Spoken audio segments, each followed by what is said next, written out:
When Huawei showed off the P10 and P10 Plus at MWC this year, it spent almost an hour explaining the two Pantone colors that its new flagship comes in. So it's easy to understand why you might have forgotten about the P10's other features. From capable performance and excellent cameras to a classy design, the P10 gets all the basics right. It's not perfect though, and although it won't officially be coming to the US for now, it's still a promising preview of what Huawei might have in store for the American market. Let's get the basics out of the way because I really want to get to what excites me about the P10. The phone's 5.1-inch Full HD display is bright and colorful and easy enough to see in strong sunlight. It won't wow you with richly saturated images or deep blacks like Samsung's flagships will, but it's good enough for my Instagram binges. Below the screen sits a pill-shaped home key that also houses a fingerprint sensor.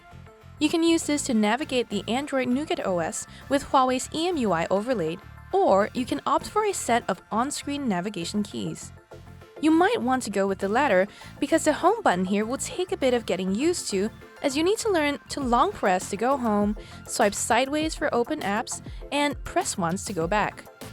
On the larger P10 Plus, the home key is disabled by default since there is plenty of screen space for an extra row of keys at the bottom. All of this is wrapped in a svelte, sturdy frame that feels as good as it looks.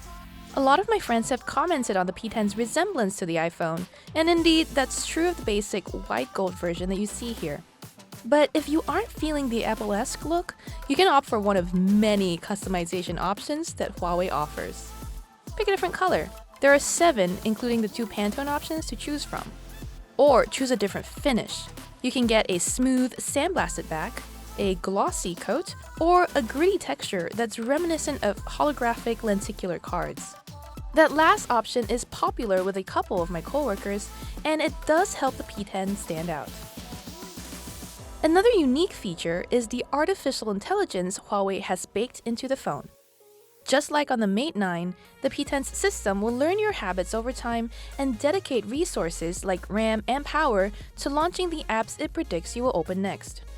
During my testing, the things I most commonly did on the P10 were taking pictures and then looking at the gallery and sharing them either on Instagram or to Google Drive.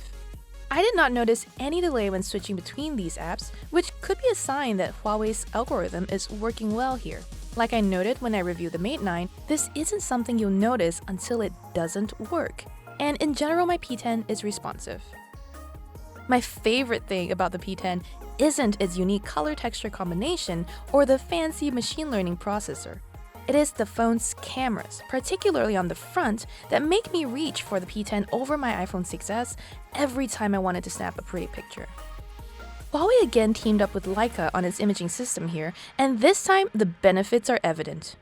The 12-megapixel RGB sensor, paired with a 20-megapixel monochrome sensor, captures crisp, colorful photos with lovely bokeh, thanks to a little software help. Like the iPhone 7 Plus and its portrait mode, the P10 applies a similar depth of field effect to pictures that make your subject stand out against a blurred background. From my experience, Apple's algorithm actually does a better job than Huawei's. The iPhone is more accurate at identifying outlines of faces, while the P10 tends to be more muddy with its boundaries.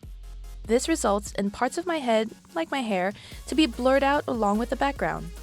Still, this is a problem that can be easily fixed with a software update. In fact, software makes all the difference on the P10. Its camera app features a trio of color profiles, standard, vivid, and smooth, that let you take richer, more saturated images that are Instagram ready without any edits.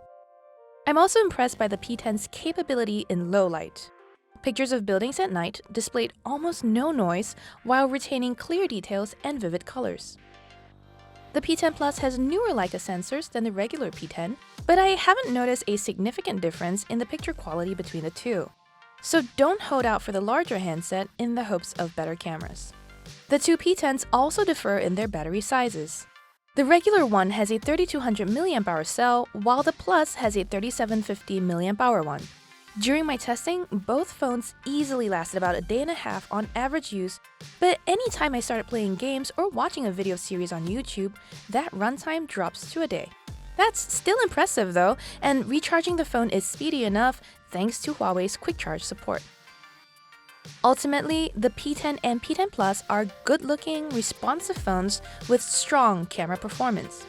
Unfortunately, they won't be coming to the US officially. However, if you get your hands on one and stick an AT&T or T-Mobile SIM card in there, it will work, although you may not get full LTE speeds since the radio isn't optimized for US spectrums. That is the biggest drawback of Huawei's latest phones, but it's an encouraging preview of what the company may bring to the US market in future.